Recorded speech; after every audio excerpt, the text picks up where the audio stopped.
फिर से स्वागत है मेरे चैनल पर। मैं हूं राज और आप देख रहे हैं हाईवे 33। तो दोस्तों, आज की जो कहानी हमें भेजा है कैब ड्राइवर प्रमोद। तो प्रमोद जी रहते हैं नोएडा में और चलते हैं उनकी कहानी में।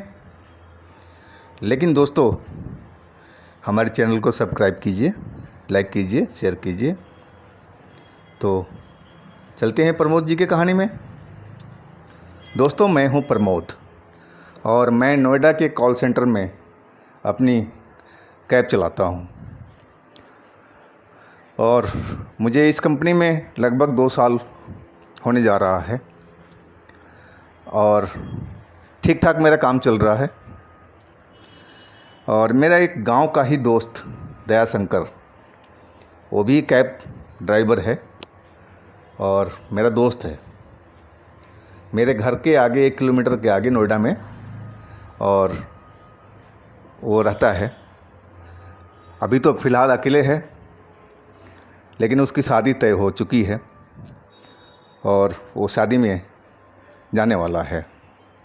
उसने मेरे को ही बोला था कि भैया आप भी चलिए, लेकिन मैं मना कर दिया कि मेरे पास में टाइम नहीं था। और कुछ हमारे कर्जा पड़ा था बैंक का, जो किस्त थी गाड़ी की, वो हमें चुकाना भी था। तो इस करके मैं उसको मना कर दिया। तो मान गया, कहा ठीक है भैया, बहू लेके आऊँगा ना यहीं पर, तब आप अपनी तरफ से पार्टी करना। यानी कि ठीक है भाई, इसमें कौन सी बड़ी बात है, ले आओ, खुशी की बात है ये। कहाँ शादी हो रही, मैं कौन से गांव में पूछा उससे, तो वो बताया। बोला भैया वो हमारी जानने वाली लड़की है और 1.5 साल पहले हम मिले थे एक शादी में। तब से हम उनके साथ में बात करते हैं। उसका नाम आशा है और बहुत ही सुंदर सुशील लड़की है, पढ़ी लिखी है। यानी भैया चलो अच्छी बात है, तुम्हारा घर परिवार संभाल लेगी। और बोला भैया एक काम करो, और अब मेरी कैब अपनी कंपनी में लगवा दो। है कि मैं जिस जगह मैं काम कर रहा हूँ ना, वो टाइम पर पैसा नहीं दे रहा है, और पैसा मिल रहा है तो कम मिल रहा है। चलो मैं अकेले था तो बात बन जाती थी, लेकिन अब शादीशुदा हो जाऊंगा तो खर्चा भी बढ़ेगा। अभी मैं शादी में जा रहा हूँ तो खर्चा काफ़ी है, तो ये मेहरबानी कर दो। कहनी भाई तुम्हें ये पहले ही बता देता मेरे को, इतने साल से हम साथ साथ में हैं आस-पास में। बोला भैया आपसे शर्म से नहीं बोल पाए, इस चीज़ में शर्म क्या है, काम हमारा कोई थोड़ी है, कंपनी का काम है, उसमें हज़ारों लोग काम करते हैं। अरे हमें तो सिफारिश ही करना है मैनेजर से। और मैं ले जाकर मैनेजर से मिलवा दिया। मैनेजर मान गया, बोला ठीक है अपनी गाड़ी लगा लो हमारे यहाँ पर, और हमारी कंपनी में लग गया वो। अगले महीने में गया वो अपना गांव, छुट्टी ले रखी थी, और शादी वादी करके अपना बहू को लेकर के अपनी माँ को यहाँ आ गया नोएडा में, और ड्यूटी ज्वाइन कर लिया। मुझे मिला, लेकिन उसके चेहरे पे जो शादी वाला उत्साह होना चाहिए वो था नहीं। मैंने पूछा उससे, दयाशंकर नाम था उसका, हम दया दया कहते थे, कि दया शादी पर लड़कों के चेहरे पर नूर आ जाती है, लेकिन तेरा तो चेहरा उतर गया है, पीला पड़ चुका है, बात क्या है। वो हंस दिया, बोला कुछ नहीं भाई, थकावट है। नहीं चलो भाई ठीक है। मैं बोला कब दूँ पार्टी बताओ। बोला भैया अभी ठहरो, हम बताएंगे आपको। हाँ, फिर हम यहीं से साथ में चलेंगे, छुट्टी लेकर के एंजॉय किया जाएगा। लेकिन चलो भाई मेरे को बता देना। बात आई गई हो गई। 1 हफ्ता हो चुका था और 2 दिन से मुझे प्रमोद, क्या नाम है, दयाशंकर नज़र नहीं आ रहा था। मैंने पता किया अपने ड्राइवर भाइयों से। बोला जी हाँ 2 दिन से तो आ नहीं रहा है। मैं जाकर के सुपरवाइज़र से बात किया। बोला भाई वो छुट्टी ले रखा है 2 दिन से, और उसकी शायद पत्नी की तबीयत ख़राब है, वो यही बताया था। उसका फ़ोन टूट गया है और यहीं पर आया था, वो छुट्टी लेके गया है। मैं तब कहूँ कि मैं कितनी बार फ़ोन लगाया, फ़ोन स्विच ऑफ बता रहा था, शायद यही कारण है। चलो भाई, उससे जा कर के एक बार घर पर मिल के आ जाते हैं। अगले दिन संडे था, तो उस दिन हमारी छुट्टी रहती थी। मैंने चलो कल जा कर के सुबह में किसी टाइम जा कर के उससे मिल के आ जाएंगे और पता कर लेंगे कि बात क्या है। मैं सुबह 9 बजे अपनी गाड़ी लेकर के उसके घर की तरफ निकल गया। 200 गज का प्लॉट था, खाली प्लॉट था, बस एक कमरा, एक बरंडा टाइप का और किचन बाथरूम बना हुआ था। घर तो बड़ा था, उसमें कम से कम 25 आदमी एक साथ में रह सकते थे और जगह भी काफ़ी थी, पार्किंग का बहुत खुला जगह था, तो जगह की दिक्कत नहीं था। किराया भी ठीक ठाक था उसका। तो मैं बाहर से ही हॉर्न मारा, एक गेट बंद था, बाउंड्री वाला, आंगन वाला। 2-3 बार हॉर्न मारने के बाद में उसकी माँ गेट की तरफ आई। मैं पहचान गया कि उसकी माँ है। मैं गेट पर आई, मैंने जाकर पैर छुए, समाचार पूछा, नहीं कहाँ है दया? बोला बेटा घर में है, आ जाओ। और गेट खोल दिया। मैं गाड़ी अंदर ही लेके लगा दिया उसकी गाड़ी के बगल में। और तब तक उसकी पत्नी वहाँ से उसके कमरे में से निकल के और किचन के साइड में चली गई। घूंघट काढ़ी हुई थी, लेकिन लंबी थी, ठीक ठाक लग रही थी,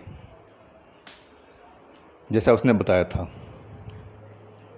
और मैं जा कर के दया के पास, वो पलंग पे लेटा हुआ था और सर पर पट्टी बंधा हुआ था, बैंडेज, जैसे सर में कोई चोट लग गई हो। यानी कि दया, ये क्या है तेरा सर पर चोट?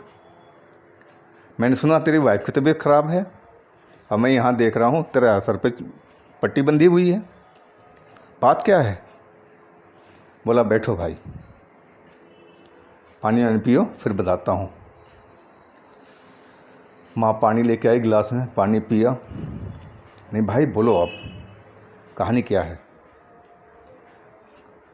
वो कुछ पल तो चुप रहा, फिर वो बोला, भाई दरवाज़ा ज़रा बंद कर दो। मैंने दरवाज़ा भिड़ा दिया।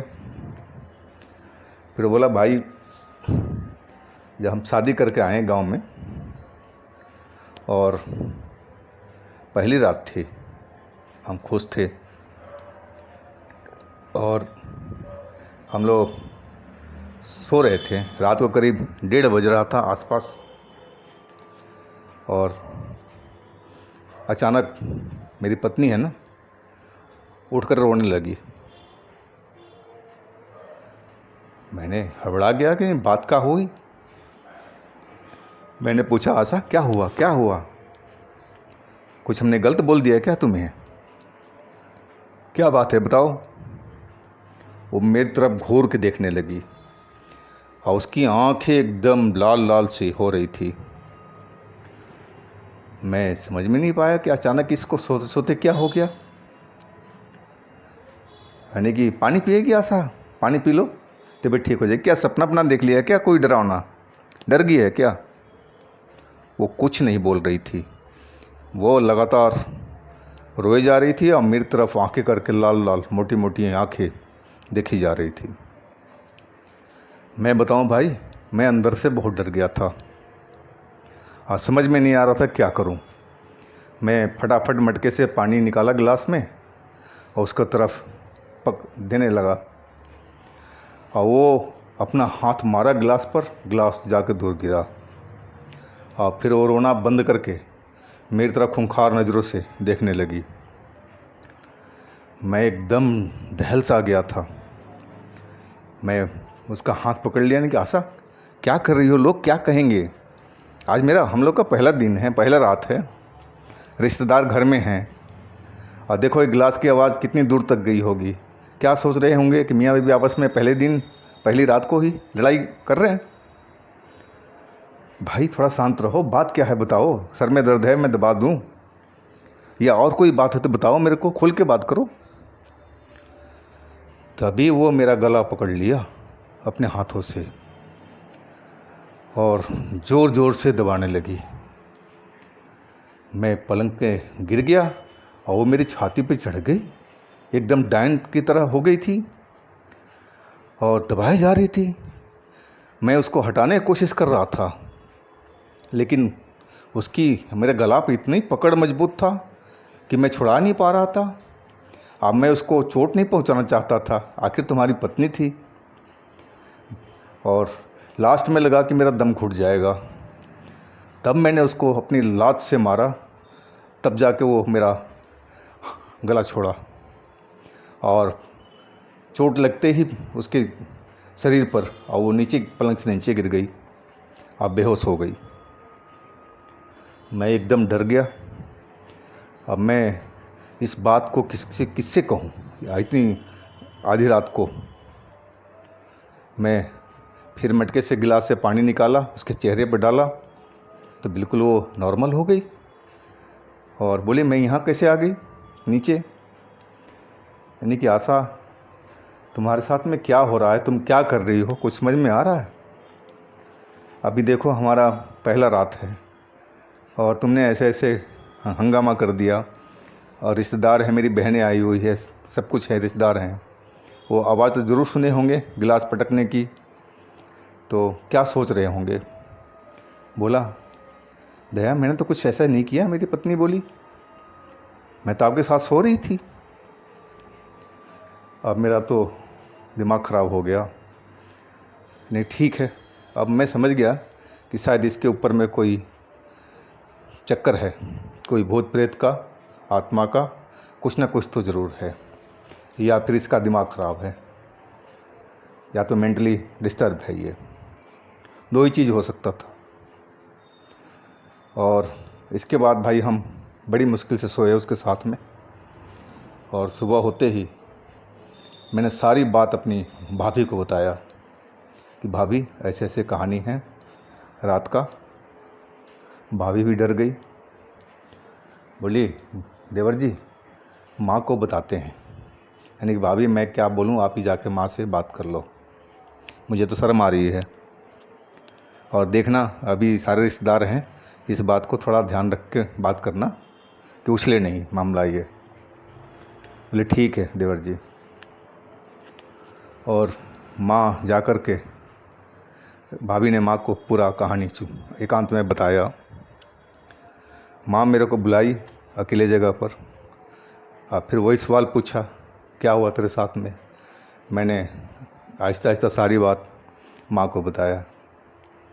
माँ छूटते ही बोली इसके शरीर में तो कोई लग रहा है आत्मा घुसा हुआ है, और ये तो तेरे ससुराल वालों ने गलत किया है तेरे साथ में।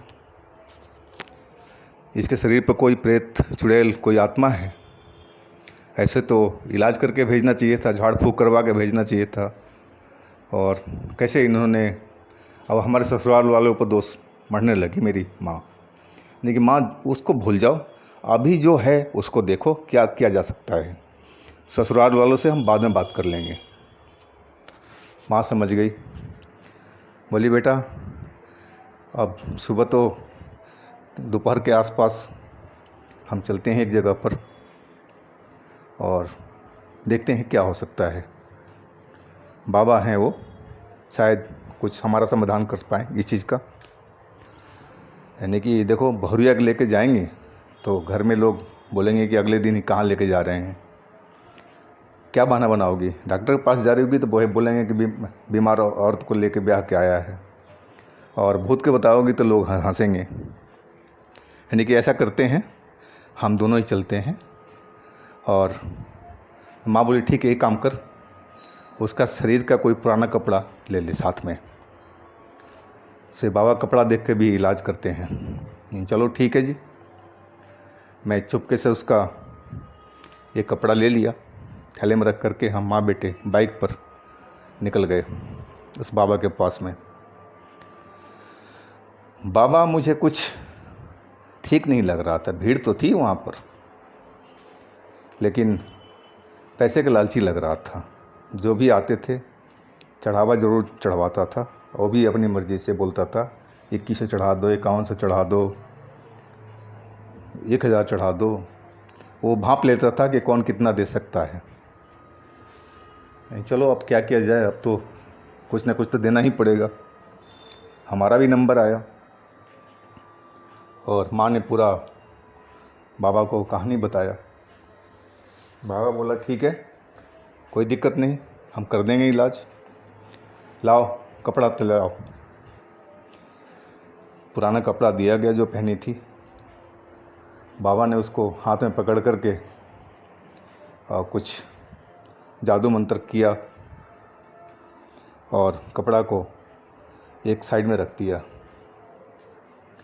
और बोला कि देखो इसके ऊपर में कोई है, अब बहुत शक्तिशाली है। वो भूमिका बांधने लगा। अब मैं समझ गया कि ज़्यादा पैसा ऐंठने के चक्कर में है ये। माँ बोली हाँ बाबा, अब तो जो भी है आपको करना ही है उपचार।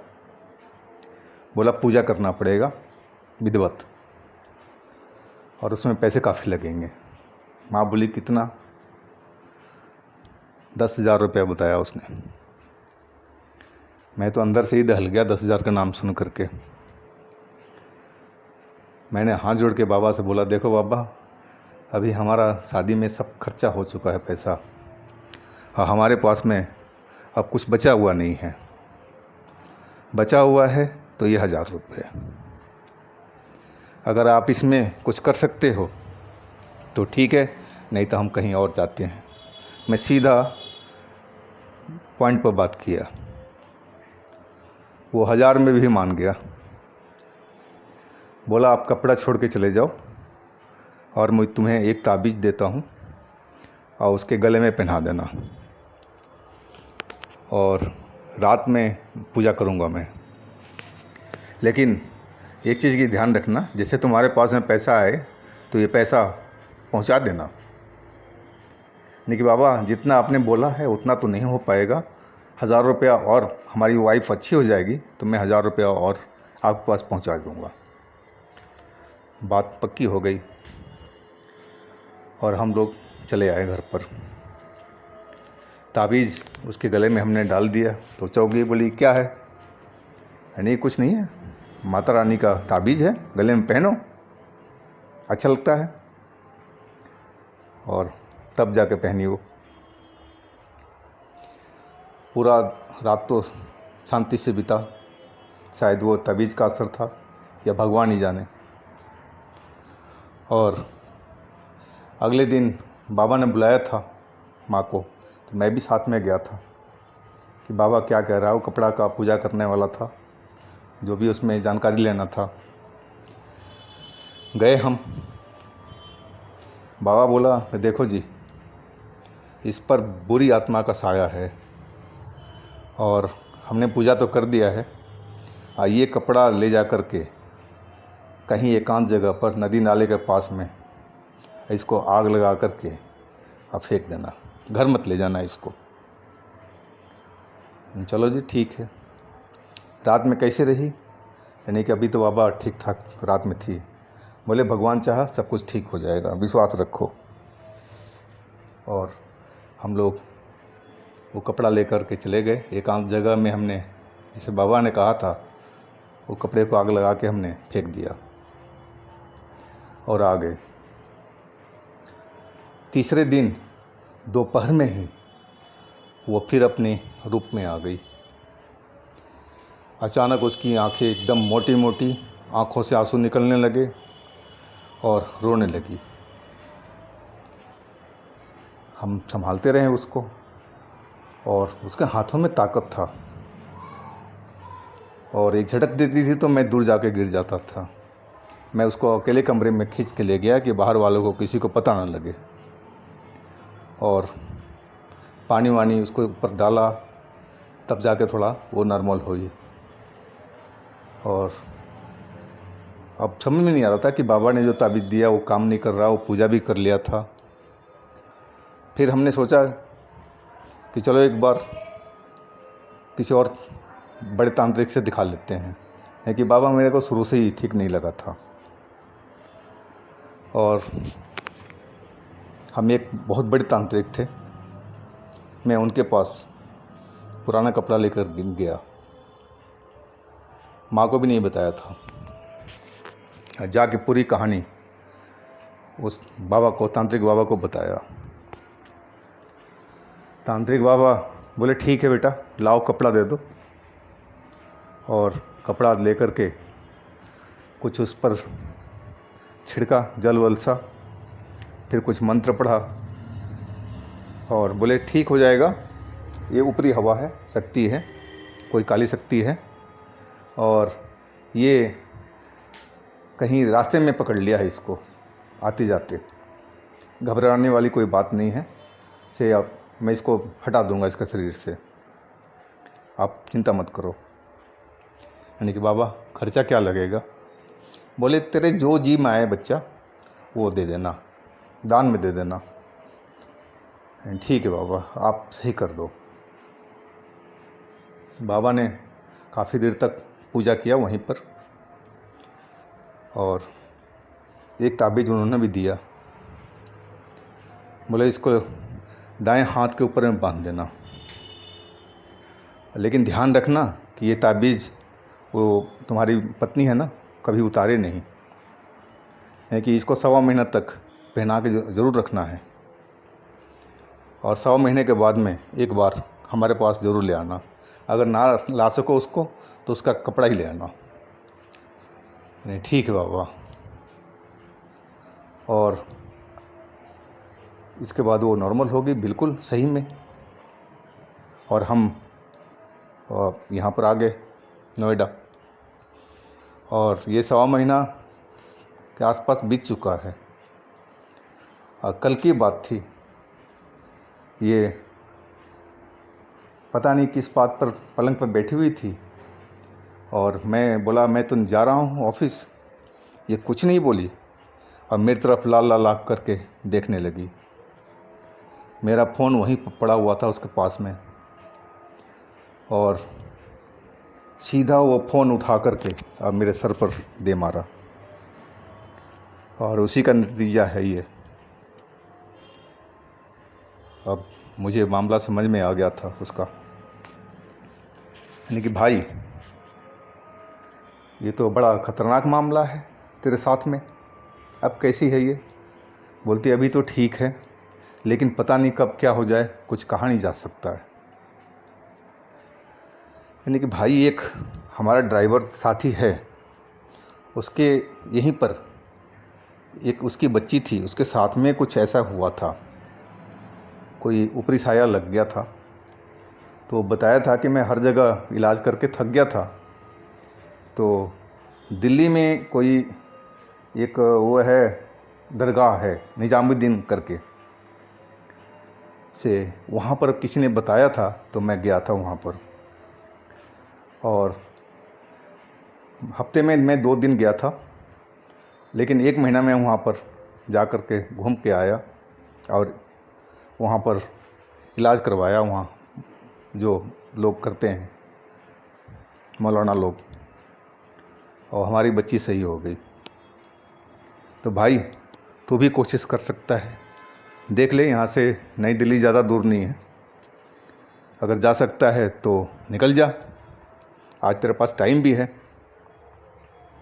बोला हाँ बात तो तुम ठीक कह रहे हो, से अभी मैं तैयार होकर के निकलता हूँ। अरे ठीक है भाई, अगर हमारे लायक कोई सेवा हो तो बताना, अगर बोल तो मैं साथ में चलता हूँ।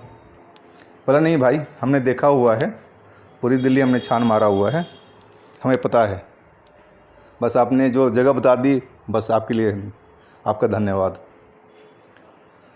और उस बात को काफ़ी दिन हो गया, और मैं एक दिन फ़ोन मिलाया, फ़ोन तो लग गया, और थोड़ी देर में उठाया, शायद ड्राइव कर रहा था। यानी दया क्या हाल चाल है अब? बोला भाई आपने जो बताया था ना, मैं उसी जगह गया था, और तब से अब तक आराम है हमारा पत्नी का, लेकिन अभी मैं जाऊंगा, 1 महीने तक जब भी मौका मिलेगा वहाँ दरगाह पर जाऊँगा मैं। और बिल्कुल अब नॉर्मल रह गई है। वो ताबीज़ फाबीज़ हमने सब उतार करके फेंक दिया है और बस वहीं जा रहा हूँ। नहीं भाई, ये तो अच्छी बात है, खुशी की बात है। तो बोला हाँ भाई, आपका बहुत बहुत धन्यवाद कि आपने उस जगह का नाम बताया। नहीं भाई, हमने भी किसी ड्राइवर भाई से सुना था तो बता दिया। मैं कभी उस जगह तो नहीं गया हूँ, वैसे दिल्ली में हर जगह घूमा हूँ, लेकिन मैं अंदर नहीं गया हूँ दरगाह के अंदर में। तो बोला भाई आ जाओ, किसी दिन पार्टी करते हैं। अब मैं बोला भाई अब नहीं, अब तेरी पत्नी सही ढंग से हो जाए और उसके बाद में 1 आध महीना और वेट कर लेते हैं। इसके बाद मैं करूँगा अपनी तरफ से पार्टी। और वाकई उसकी पत्नी बिल्कुल सही हो गई। चलो भगवान का धन्यवाद। तो दोस्तों, कहानी थोड़ी सी लंबी हो गई और आशा करता हूँ कि कहानी आपको पसंद आई होगी। और हाँ दोस्तों, आपके पास भी ऐसी कोई अपनी आप बीती हो, ऐसी कोई घटना हो, तो हमें अपने आप इंस्टाग्राम पर या व्हाट्सएप नंबर पर ज़रूर शेयर कीजिएगा। और हाँ दोस्तों, हमारे चैनल को लाइक कीजिए, सब्सक्राइब कीजिए। और दोस्तों, एक नया चैनल चल रहा है हमारा, तो उस पर भी हम अच्छी अच्छी कहानी दे रहे हैं। उस पर भी आप विज़िट कर लीजिए, लिंक मैं नीचे दे रखा हूँ, और उसको भी सब्सक्राइब कर लीजिए। तो फिर हम मिलते हैं अगले दिन एक नई कहानी में। और आप लोग अपना बहुत बहुत ख्याल रखिए। भगवान आपको खुशी मंगल रखे। नमस्कार।